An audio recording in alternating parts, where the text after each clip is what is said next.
All right, hello and welcome to today's video where we're going to be talking about failure.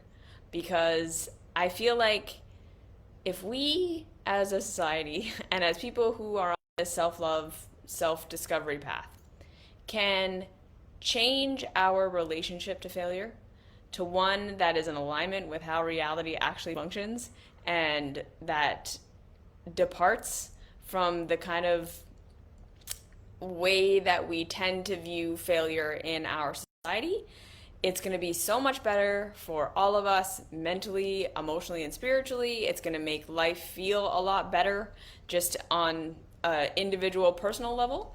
And I really think that it has the power to change how things are in society. It has the power to change how we interact with each other. It has the power to change how we problem solve and how we change the things in society that need to be changed, because how we view failure and how we view ourselves when we fail, it has a ripple effect to how everybody operates, and therefore onto how society operates. And then when we have problems and when we have things that are going on in society that aren't great, it affects the ways that we can problem solve and that we can navigate that. So this is what I want to talk about today, because it's not just important to address it and to take care of our view of failure just for ourselves personally, even though, like I say, I really believe that that is going to have a profound effect on how we live our lives and how we feel in our lives, but it's also going to have a profound effect societally, and that's really important. Okay, so it is my opinion, if you're asking me, that our society views failure in like a complete 180 for what it actually is in real reality. It is my opinion that, generally speaking, and I'm not saying this is everywhere, and I'm not saying it's everyone, because there definitely are people out there in the self-help and spirituality worlds especially, who very much encourage us to learn to fail and to learn to fail well. And I am not the only one talking about these ideas. However, I do think that the overarching social stigma around failure, around not knowing, around not being perfect, around making mistakes, around publicly making mistakes, around privately making mistakes, around figuring out that we're causing harm or that we're part of systems that are causing harm, all of the social stigma that comes with that is incredibly limiting, and it's incredibly judgmental, and it's incredibly, like I say, not seeing root cause. And it's assigning moral value and moral blame and shame where it doesn't belong. And so in that, it's hindering progress. Okay, so I've talked about this concept a lot, and I will continue to return to it and talk about it because it's kind of the foundation for this self-love work, which is that we currently live in a very puritanical society.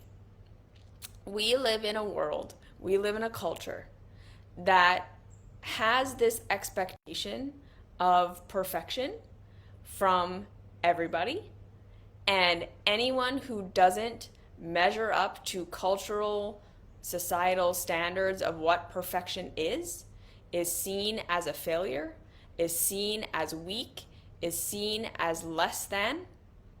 And generally speaking, there are real life consequences. There are real life consequences for being seen as a failure or inadequate in our society. It's not just that it bothers us or that it's something that makes us feel insecure or that it's just an emotional reaction that we're having to fear failure. The reason we have such a deep fear of failure is because failure has real life impacts in our society, which is all based around this idea that we need to be perfect, and that when you are not perfect, when you are making mistakes, when you are trying things and they don't succeed, when you are causing harm and you didn't realize it, when you are in any way, shape, or form going to be revealed to be not living up to the expectation of perfection in our society. You are assigned moral blame for that. In other words, rather than us being able to say that was a harmful behavior, or that was a thing you tried where you were just wrong, that was an intellectual misunderstanding, that was you on your growth path, learning what you needed to learn to be able to one day accomplish what you need to accomplish through trial and error, rather than being able to see that and to see that we are all humans who are going to have blind spots, who are going to have been indoctrinated into systems that aren't fully functional and that aren't fully correct, that all of us are going to make mistakes in this life continually over and over and over again, because it is impossible. It is absolutely impossible to ever get to a place where we know and see and understand everything. That is never going to happen. It cannot happen, because the one constant of this reality is change. None of us are ever going to get to a peak of accomplishment, or get to a peak of understanding, or get to a peak of knowledge, or get to a peak of action, and then never have anywhere to grow from there. All of us are always going to be faced with new conditions, new challenges, new things we didn't understand, a broader perspective than the one we were grown up with. And that's going to cause us to have to change. That's going to cause us to have to admit that what we were doing before was inadequate, or isn't good enough anymore, or is harmful, or wasn't the right thing. But again, instead of being able to see that as a natural part of being alive, we instead, as a society, look at that and say, that means there's something fundamentally wrong with you. That means there is something fundamentally not okay about who you are as a person. It's not you didn't know. It's not you were trained. It's not this is how you figure things out and this is what the process looks like. It's you made a mistake. You weren't perfect. You were wrong in some way. And therefore, you failed. And you failing is a reflection on your worthiness as a human being. That is where we're at right now in our culture. That people equate failing, not knowing, messing up, making mistakes, being wrong, having to figure things out as we go, as an inherent problem with who we are as a being. We perceive that as something that then alters how worthy we think someone is of being loved, of being accepted, of getting their needs met, of being provided for, of being safe in society. And it is that complete misunderstanding about what failure is that drives this massive fear of failure we all have. Because it's not just that we're scared to fail and get things wrong for no reason. We are afraid to fail and we're afraid to get things wrong because it really does cause people in our external world to judge us, to shame us, to ostracize us, to abuse us in some cases. It leads to all of these things where public shaming and public attack and being cast out and all of these things are allowed. We have justified it. We say it is okay to treat people who are failures, who are failing, who aren't living up to the puritanical expectations of society. It's okay to treat them as less than human. It's okay to treat them like there is something fundamentally flawed with who and what they are as a person. It is okay for us to now judge that person as inferior in some way. in like a fundamental who they are way, versus being able to say, okay, they just didn't know, they need to learn, whatever. Okay? And this is why one of the biggest things I talk about on this self-love path is to understand that shame and guilt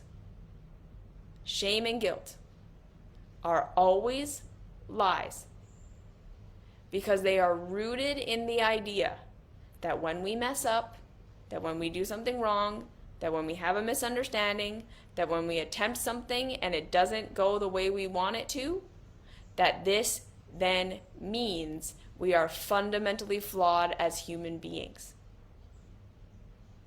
We still believe that to mess up, to not know, to have been indoctrinated, to have been taught in a way that is wrong, means there's something fundamentally flawed with us.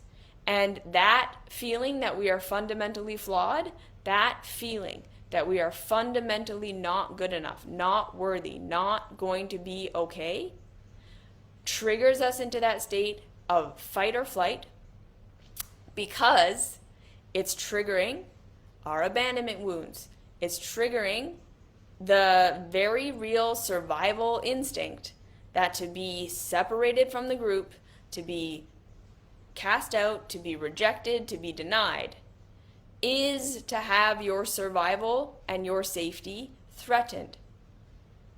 Because forever, so long as humans have existed, we have existed in groups. We have survived in groups. We have survived as a collective. None of us are individual successes. None of us are self-made individuals. We are all benefiting from the wisdom, the understanding, the technology, the infrastructure of everyone who ever came before us. We all survive because our systems are set up in a way that society works together. Even though we all disagree on so many things and we have so many ideological battles and how to best run society, this is all up for debate. Okay, cool. But ultimately, still in real reality, the only reason any of us are here is because we've figured it out enough to work together enough that enough of us are getting our needs met to a degree. Yeah? That we're surviving. We've taken ourselves out of the food chain, literally because we learned how to work together. And so when we feel like we're going to be cast out, when we feel like we're going to be rejected, when we feel like we're going to be abandoned, that deep core, like, oh my God, I am not safe, anxiety is going to come up. And then again, because culture teaches us that when that fear comes up, when that shame, when that guilt comes up, it's coming up because you are fundamentally not good. There is something fundamentally wrong with you. That we go into self-help and self-improvement and self-fixing ourselves and never actually can then identify what caused the failure, what we were there to learn, what we need to do about it, because we're so scared for ourselves. We're so afraid. We're so triggered into that fight and flight that what we do learn or what we do grow into or how we do change is going to be very stunted. And a lot of the time it's going to be very superficial and it's going to be very performative because we're just trying to stop being rejected. We're just trying to figure out what we have to do and what we have to say and what we have to be so that people will like us again, so that we'll be safe. Like, that's what our nervous systems want. It just wants us to be safe. So we're all either in self-help, personal growth, personal improvement, trying desperately to fix a thing that isn't broken about us, and therefore it obfuscates what we actually needed to learn through the failure. Or it causes us to shut down and double down and not be able to admit where we're causing harm, not to be able to admit where we were wrong, not to be able to admit where what we thought reality was isn't reality, and that we have to change our perspective. It causes us to get so afraid that we just double down on what we're doing. And then again, right, our perception works the way that it works, in that when we are in fear, it tries to filter out anything that contradicts the current worldview we already have. Because again, when we're in that state of threat, the mind and the body want to do what we've always done. Because evolutionarily, to do what you always did was how you survived, right? When we heard the rustle in the bush and we didn't have time to sit there and turn around and figure out, okay, is that a lion? Is that something that's going to attack me? Was that the wind? I don't know. But we just had the instinct to run up the tree. That's how we survived. And we just did that every single time. We heard the rustle in the bush, we ran up the tree, the body recorded, okay, that is why we survived. So now every single time you hear that rustle in the bush, the body perceives threat, and the body perceives do what you did last time to save yourself, which was run up the tree. And 9 times out of 10, that rustle in the bush was just the wind. It wasn't a lion. You see what I'm saying? But the body is trained to just filter everything out, do what you've always done, and that's what's going to keep you safe. So when we fail, or when someone calls us out on our behavior, or tells us that what we're doing is incorrect, or tells us that we're wrong about something, and we go into that fear state of just like, how are they wrong? And we defend ourselves, and we don't want to look at what they're saying, and we want to get mad, and we want to just protect ourselves. That's the survival instinct of just get rid of all other information, get rid of anything contradictory, double down on what I'm already doing, and keep doing it. And then obviously, right, that is a huge thing that stops us from being able to actually grow.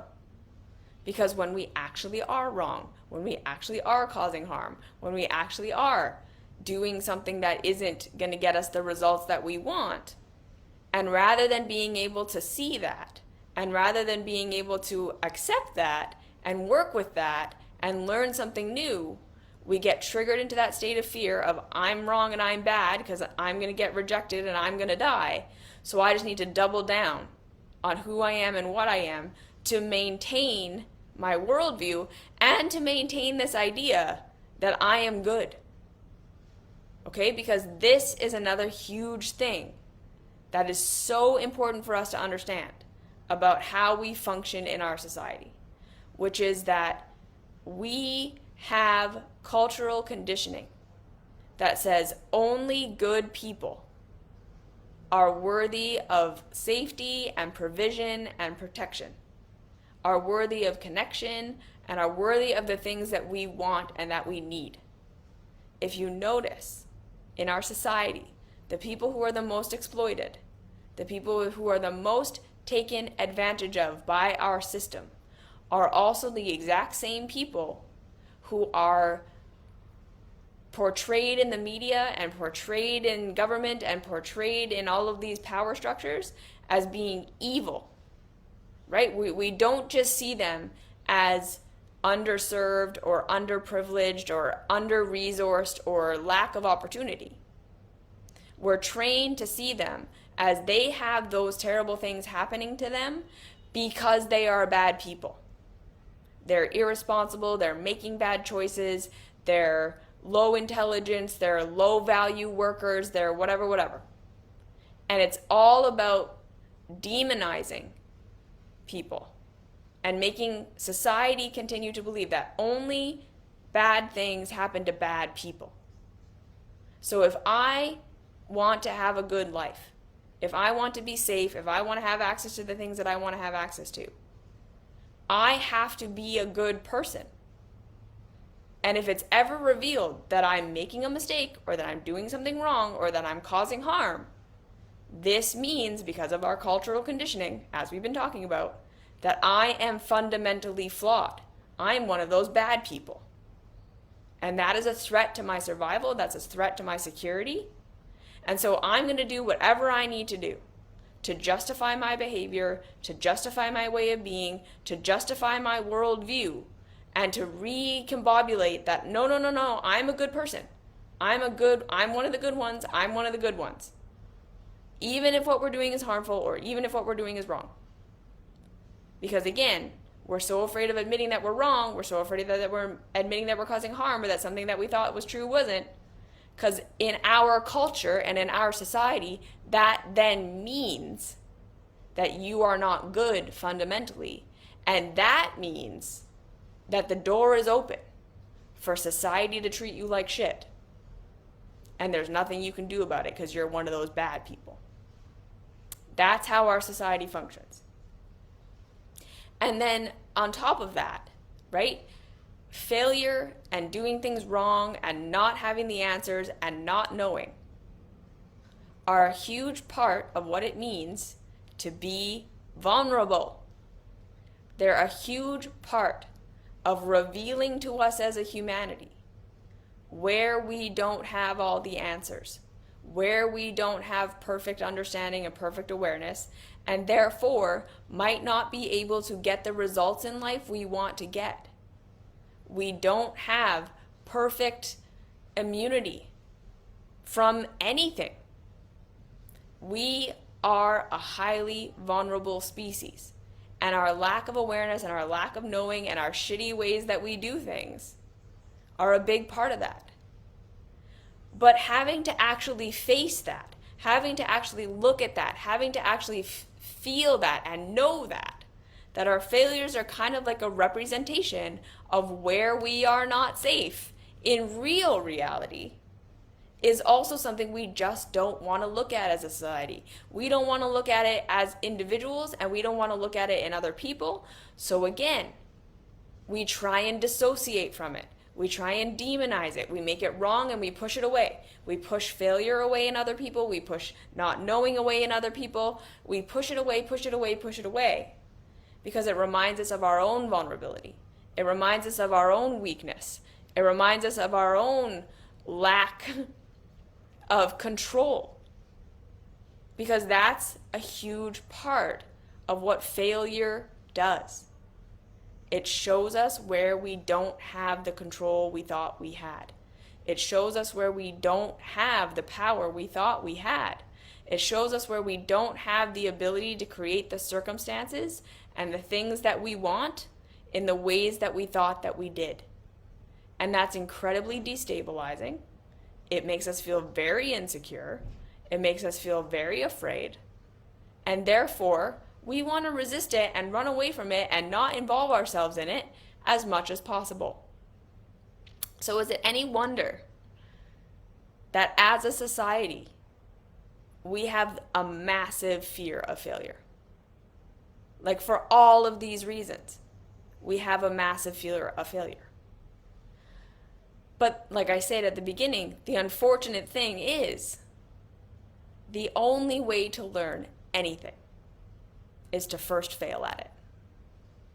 The only way to become aware of something we're not aware of right now is to first admit we're not aware. We don't have the information. We don't have the answers. We're not right. The only way to shift when we figure out that we are causing harm in ways we didn't mean to, in ways we were trained to, in ways that we thought we were doing a good thing and we realize that we aren't, the only way to become not like that is to first admit we are like that. We have to be able to see where what we thought was true isn't. We have to be able to see the gaps in our knowledge. We have to be able to see where we are currently incapable of what we need to be capable of in order to make the changes we want to make. We have to be able to admit where we are causing harm and where we are incorrect and where we're not doing things right in terms of actual outcome in order to be able to change. Failure is completely inevitable in this life, over and over and over and over and over again. There is no way to grow without first failing. Like, that is the ultimate truth. The only way to grow into what we want to grow into, the only way is to fail our way there. And this is something I want to talk about a little bit too here. is that we live now in a culture, right, where we have access to so much information. We have access to so many different sources of information. We have access to so much that we can study and that we can learn from other people and that we can understand. And in a way, this information can help us to avoid some pitfalls on the path of growth, on the path of healing, on the path of creating what we want to create, on the path of getting out of shitty circumstances that we want to get out of. We can absolutely learn from people who have done similar things. And in that, we can avoid some of the mistakes we may have made on the path by learning from the pitfalls that other people have learned from. Like it's kind of the same thing. You see what we're rather than learning about that pitfall through experience, we learn about it through hearing about it from someone else's experience. And that's true. And that's why I think things like what I do, where I tell you, here are all the ways that this path could look, and here are all the things that could unfold for you, and all that stuff. It's helpful, right? It's helpful to have a map of the territory. It's absolutely helpful to have an understanding of what might be happening to you when you're like in the thick of it and you're in making your mistakes and you're in your learning curve. And we can kind of like have someone who's got a little bit of a bird's eye view be like, okay, I think this is what's happening. These are the patterns that tend to be. You're not the only human to have ever done this. Yes. But this can become a massive hindrance again to our capacity to grow and evolve and change when we expect that we're going to be able to avoid all pain and all pitfalls and that we can perfectly prepare so that we never have to make a mistake. This is going to mean that we don't ever make progress, because we can prepare and prepare and prepare and prepare and prepare as much as we want for as long as we want, and we will never ever get to a place where we know enough through intellectual learning and understanding from someone else's perspective that we don't have to make our own mistakes. We are never going to learn enough from other people's experience that we don't have to have our own experience, and that we don't have to step in our own pitfalls, and that we don't have to learn from our own errors. Yeah? Because, again, something we're not understanding as a humanity yet is that it is through seeing ourselves through our failures. It is through seeing ourselves through our mistakes. It is through seeing ourselves through the things that didn't work and figuring out what does work because we did a bunch of things that didn't work. It is only through this that we actually attain mastery of something. It is only through this that we're going to make the ultimate progress we want to make. We can make pretty good progress just going off of what other people have said and what other people have done. I'm not taking that away. We absolutely can. Like I said, we can avoid some pitfalls along the way by taking in information from people who have gone before and avoiding the kind of general mistakes or the general, these are the things that just don't work to get us to where we want to go. Okay? But if we don't understand that no matter where we're going and no matter what we're doing, no matter if we're trying to heal, no matter if we're trying to grow a business or we're trying to get a relationship to work better, whether we're trying to go to the moon, whether we're trying to just heal our trauma, whatever it is, our individual path is never going to look identical to anyone else's. We cannot learn enough from other people to make it that we never have to make our own mistakes and that we never have to learn anything on our own, because no two paths are ever going to look the exact same. So that's the first thing. And the second thing, again, is that it is through making mistakes and figuring out what doesn't work that we find what does.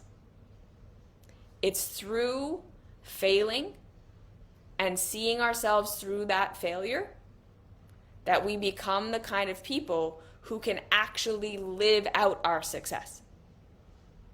We have to make several different mistakes with our diet and with our nutrition and with our sleep and with our exercise in order to find what it feels like when something is working versus something that isn't working.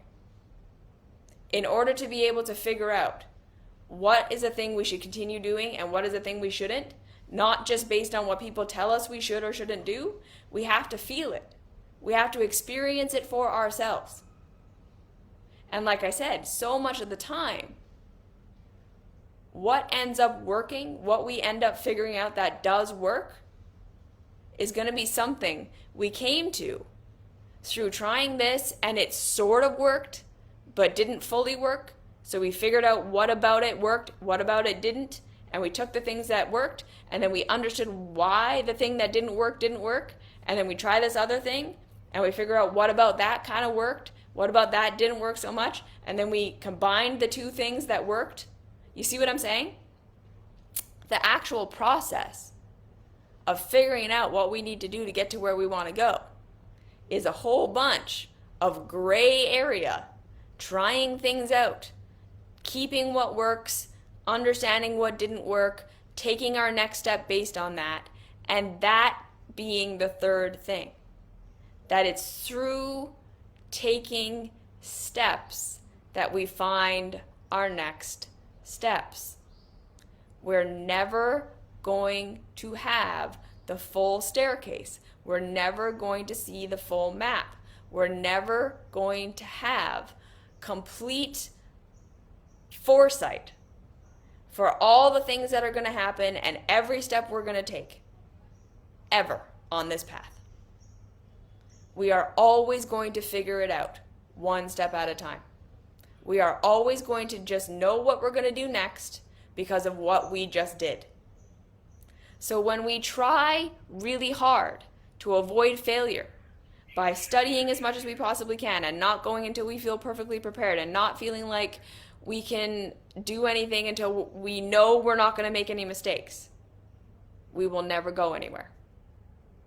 We will never make it past step one, because all we're ever going to really have is like one step or two steps, but it's never going to be the whole path because the information that we need is on the path. And that is a really hard concept for us to embrace because, again, it means that we have to be able to learn and figure things out as we go. And we are, as a culture, very afraid of that. We're very, very afraid of having to figure things out as we go because we don't trust ourselves to be able to do that. We were not trained in our education system how to learn from the reality we're actually experiencing and to figure it out as we go. Culture tells us, again, if you don't already have all the answers, you suck. If you don't have it all figured out before you go, if you can't guarantee your success, society is going to judge you and everyone's going to think you're just stupid. Okay, like literally, my path from almost dying on my parents' couch at 14 years old to living a pretty cool life was failure after failure after failure after failure and being rejected and everyone just thinking I was crazy for most of it. Because I had to make a whole bunch of mistakes to get here. In order to figure out what worked, I had to try a whole bunch of things that didn't work. And I didn't always have the answer. And I couldn't always explain to everyone why I was doing what I was doing or how it was going to work or even if it was going to work. And again, as a society, we tend to look at people who are doing that, who are in the struggle phase, as failures, as crazy, as why did you even bother taking the step? Because you were wrong. And therefore you're incapable. and therefore you can't. Yeah? Okay, and then that brings it back. What's my story? If you don't mind sharing. I don't think I can sum it up, but yeah, like I said, I went from, I was born and raised in Canada. I was a Christian. I was severely neglected as a child, chronically ill, autistic, didn't know it, didn't get to go to university, didn't get to get an education because there just wasn't money for that. And from that all the way to running my own company and doing pretty good with my health based on all the things that I have, kind of figuring all that stuff out all by myself, leaving the church, turning into a YouTube philosopher. It was just a bunch of steps. It was a bunch of steps, and it was a bunch of trying things. Oh, and I live in Asia now permanently. Like, I completely uprooted my entire life. And it was really just taking one risk after another. And I will acknowledge also in this my privilege. Okay, so this is another big thing with failure, that I don't want to swing so far the other way to teach what a lot of the self-help personal growth people teach, which is that everyone should just be willing to take whatever risk at any time and just do whatever you want. Like, always jump off the cliff, always take the risk, always put yourself out there, because that's not true either. We absolutely live in a society. We absolutely live in a culture. We absolutely live in a world where it's not always wise to go against the grain, even when the grain is shitty. Where it's not always wise to take the risk and to take the step. And it's not always the best thing to do, because if it does fail, you can't recover. Okay? That exists in real reality. So what I always say is, before you're going to take any kind of risk, you do want to do a risk assessment. If this goes terribly, do I have the resources? Do I have the capacity? Do I have the availability to help myself get out of that? We do have to take that into consideration, right? Because there are lots of people out there who have shit tons of money and shit tons of privilege, so they can fail at a business over and over again and be like, why don't we all just, become entrepreneurs and just do this until it works? Well, because a lot of us don't have money to do that. If our business fails, we're ruined. We don't have a trust fund. We don't have a rich husband. So again, we have to be measured and reasonable. It's not one or the other. It's not wait until you have everything perfectly figured out and don't take any risk ever. And it's not just throw yourself off every ledge and take every risk, and if you're not doing that, you don't care, or you're not doing your life right. It's understand where you are. Understand the resources you have access to. Understand the risks you can take, that if it goes terribly wrong, you can figure it out. That's how I got here. I took the risks that were reasonable for me to take. And some of them went really poorly. And I did have to pick myself up. And I did have to rescue myself from what I did to myself. And I had the ability to do that. I didn't ever take a risk that was like, if this goes bad, we're totally fucked. I mean, there were a couple of those. But again, that was just me saying that's what I'm going to do for myself, because it just wasn't worth it for me to stay where I was. But no one can tell you that. And no one can shame you into the idea that you're not taking enough risks if you know that whatever you need to do would be too much. Okay, so I'm trying to start my whole life from scratch again, and I'm terrified. What is your YouTube? Yeah, Perception Trainers on YouTube. I have a lot of videos. If you start from Perception Trainers 2.0, which is a video I made, I think, in 2018, like if you go all the way back and work your way forward, I think you'll find a lot of resources there, and I hope that it's helpful. So that's another big thing about this failure thing, is that we also live in a self-help spirituality world that likes to act like everyone has the same privileges and everyone has the same opportunities and everyone has the same capacity to do what we're going to do or to achieve what we want to achieve, and that isn't true.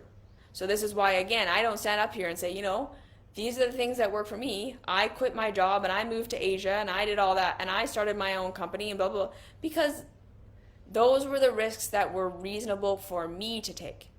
But that does not mean that those are reasonable risks for everyone to take.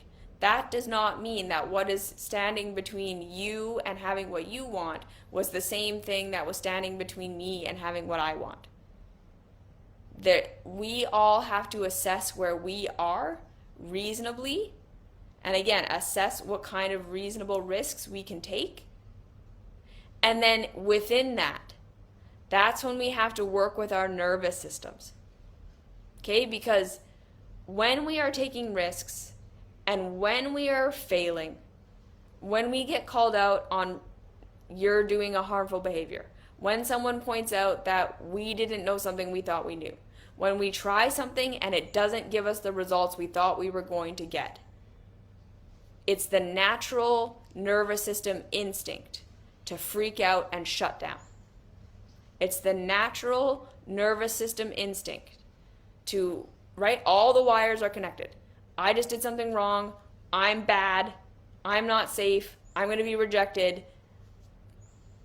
Do whatever I have to do to make it look like I'm good, or do whatever I have to do to double down on that what I'm doing is already fine. And that's not great when what we're doing isn't working. Because when we just double down and just say, okay, what do I have to do to make it look like I'm good? We're missing the point, right? The poor results were the failure. What we're doing and what we're thinking and how we're behaving, not getting us where we want to go, that's the actual point. It's not really about what people think or don't think about us. It's impact. It's outcome. So when we make it about what do I need to do to reinforce this idea that I'm a good person, we're missing the point completely.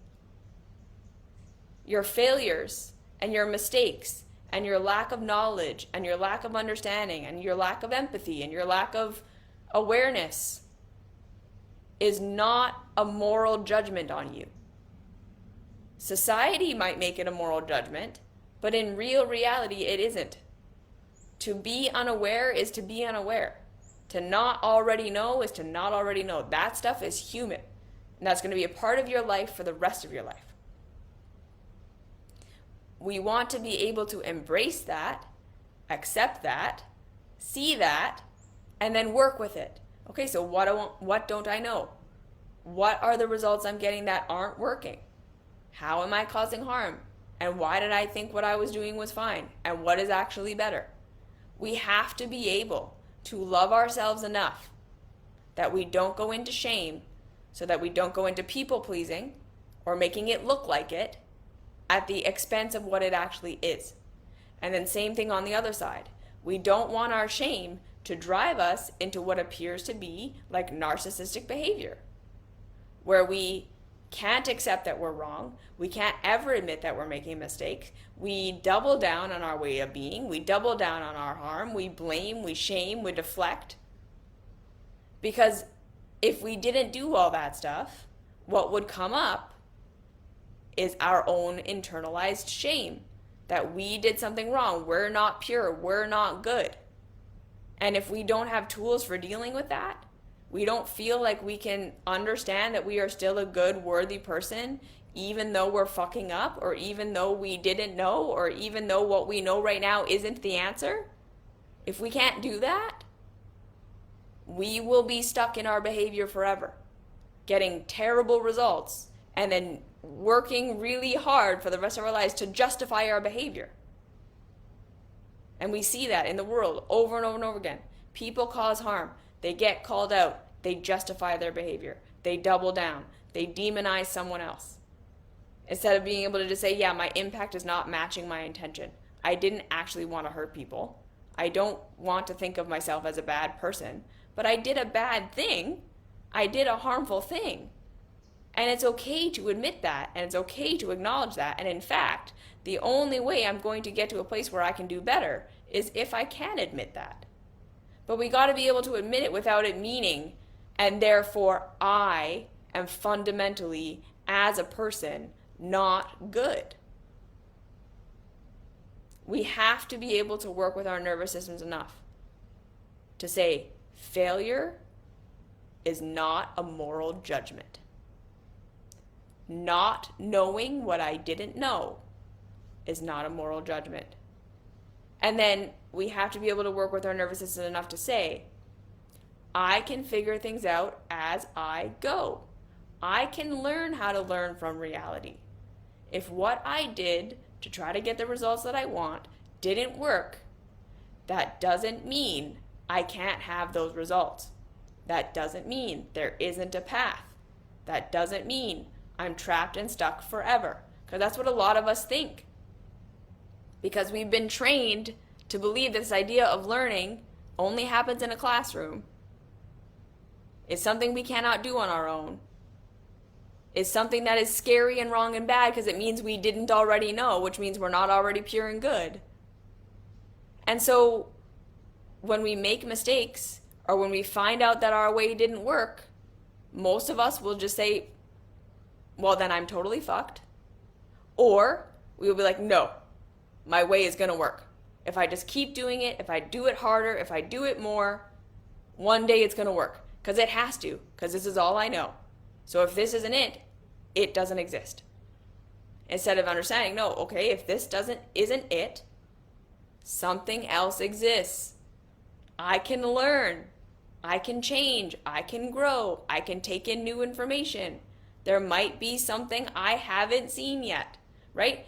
We have to be able to assume that just because we don't see any other way right now, just because to our logic and our current understanding, this is the only way, that doesn't make it reality.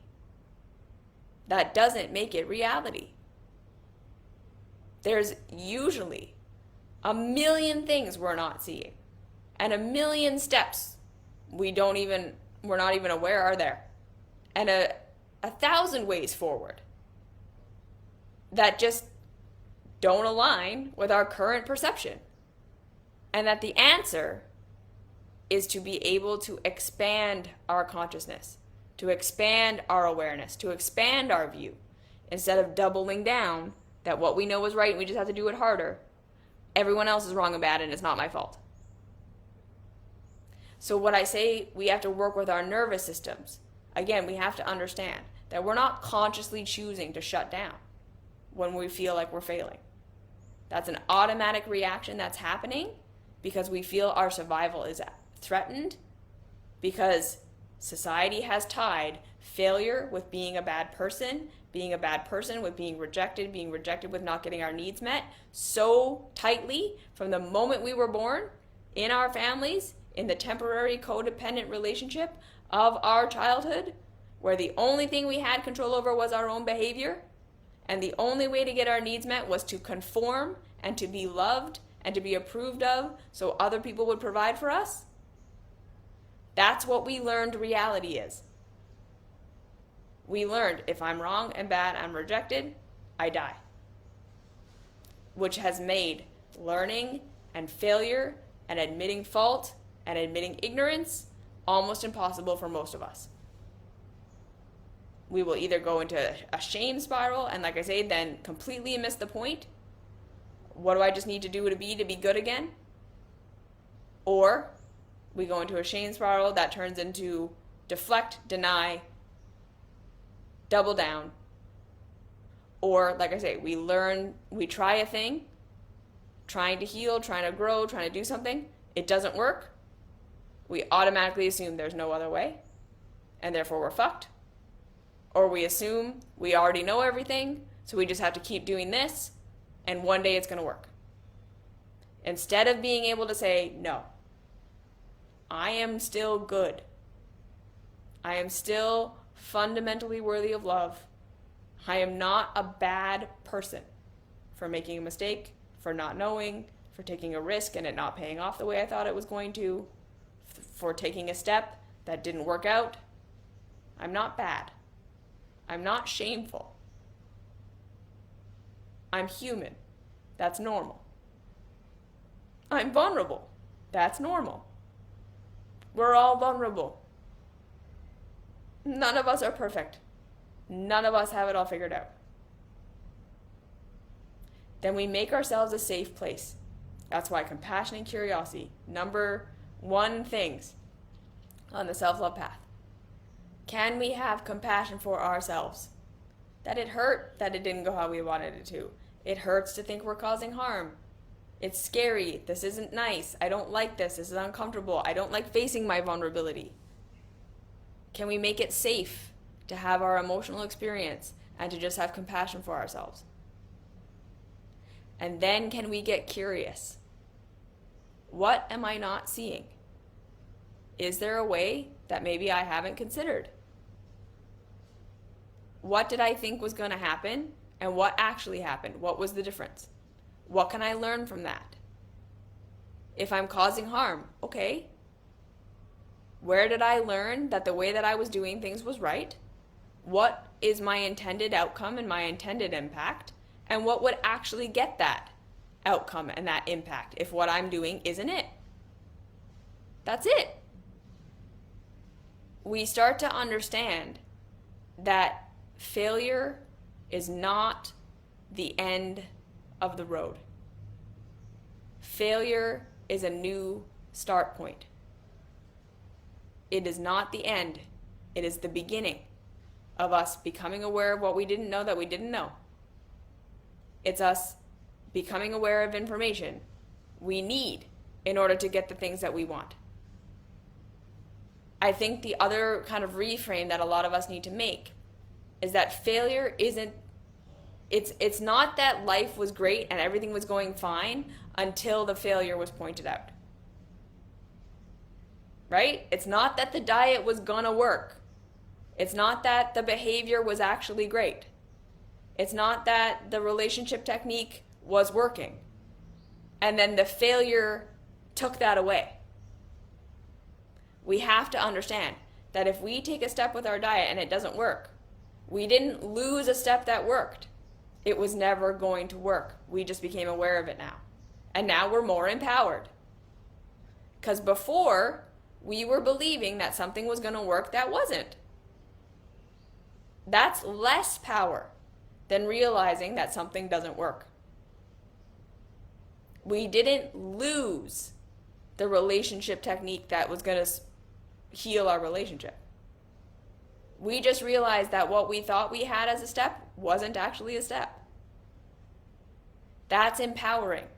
We have to start to see our failures not as the solution we had being taken away.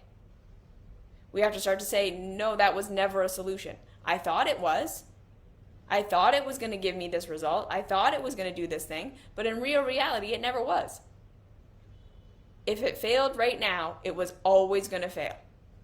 And now I'm more empowered because I've eliminated a thing that doesn't work. We have to reframe. We're not losing anything when we fail. We're not losing anything when we fail. We are gaining awareness. We are gaining power. We are gaining the capacity to figure out what does work. A failure is always a gain. A gain in information, a gain in awareness, a gain in experience, a gain in strength, a gain in the opportunity to just learn how to show up for yourself and be on your own side and pick yourself up when you fall down. All of these things are important for getting where we want to go. Right? And we have to make it about outcome. We have to stop making it about am I good or bad based on public perception, which is so hard to do. It's really, really hard to live your life by results. It's really hard to live your life by outcome because that means we have to be feeling. That means we have to be in our own bodies. That means we have to be honest with ourselves about things that are working and things that aren't. It means that we can't rely on the word or the wisdom or the understanding of other people ad nauseum. It means we can learn from other people. We can try what they have to say. We can do what they have to say. But we can't then say, if it didn't work, well, there's nothing I can do and there's nothing I could have known. we have to start to say, okay, I'm going to start to, in this way, take responsibility for my life. I'm going to live for results and not just public opinion. Because we find a lot of comfort and security in the idea that we're doing what everyone else is doing, because it makes us feel like we're doing it right. We must be doing it right if everyone's doing it. We find our little in-group, rather that be the radicals who are totally counterculture or the most normie pro-culture, doesn't matter. And we find the group to align to, and then we look for their rules and we look for their ways of being, and we just follow. And we're constantly looking for who's the right group, when in real reality there isn't a right group. We have to figure it out for ourselves a lot of the time. We have to go on result, not consensus. So like I say, it's really hard to do that. It's hard to live for results because people are going to judge you, and you're going to make mistakes, and they're going to reject you, and they're going to blame you, and they're going to not want to be around you, and they're going to fear you. And that stuff is going to happen. But it's part of it, because we don't live in a culture right now that's based on results. We live in a culture that's based on, this is what we all agree is the best thing to keep our systems going. And in a lot of ways, our systems are pretty fucked up, and they shouldn't be kept going. So when we start to live for results, a lot of things change. But like I said, we have to have those self-love tools. We have to have our emotional regulation tools in our toolbox to be able to do that. Because it means going your own way. It means figuring it out as you go. It means changing your relationship with failure, even though probably no one around you is going to change theirs. So they're still going to blame you, they're still going to shame you, they're still going to ostracize you, and you're going to have to do it anyways. It's not easy. But if we can start to understand that failure is the only way, there is no growth without a failure. There is no understanding what we don't already understand without coming face to face with our failure. There is no becoming a better person in terms of like actually being a safe place and actually being productive in society and actually being good for people without realizing where we're causing harm. Because all of us are. Because we were all born into a system of harm. None of us are immune from that. None of us made the system. None of us created it. But we're in it and we're participating. So if we can't learn to not let that turn into shame, we're just going to keep perpetuating it. We have to learn to embrace failure and to embrace being wrong and to embrace all this stuff so that we can better our own lives through getting really actually good different results, and we can better society. So that's why changing our relationship with failure is such a big deal. We got to work with our nervous systems. We got to show ourselves, okay, but I'm an adult now. I can be rejected in a lot of ways. I can be shamed. I can be rejected and cut out, and I'm still going to be okay. I can go my own way, and I'm still going to be okay. I can be misunderstood, and I'm still going to be okay. And I might even be better off with real results. Like I might be a little lonely, and not a lot of people understand me, but I'm living a day-to-day life that's better than the one that I was. And we just decide for ourselves if that's worth it. Okay? So that's what I have to say today on failure. It is not a failure. Failure is not really failure. Failure is the only way to grow. There is no perfect way to get to where we want to go without making a mistake. There's never planning enough. We have to make those mistakes in order to learn. In order to really figure it out, to become masterful at anything, it's because we took a bunch of steps that didn't work and figured out what didn't work and why it didn't work, just as much as we're figuring out what does work and why it works. We need both sides of the coin to be able to exist where we want to exist. And then, like I say, the character that we build through the failure process is a huge part of maintaining the results that we're going to get on the other side. If it's just easy and we walk all the way through, we didn't really get it. So that's what this is about, okay? So I hope that was helpful. Thank you for listening. I'll see you when I see you. Have a great day, week, month, and I'll see you later.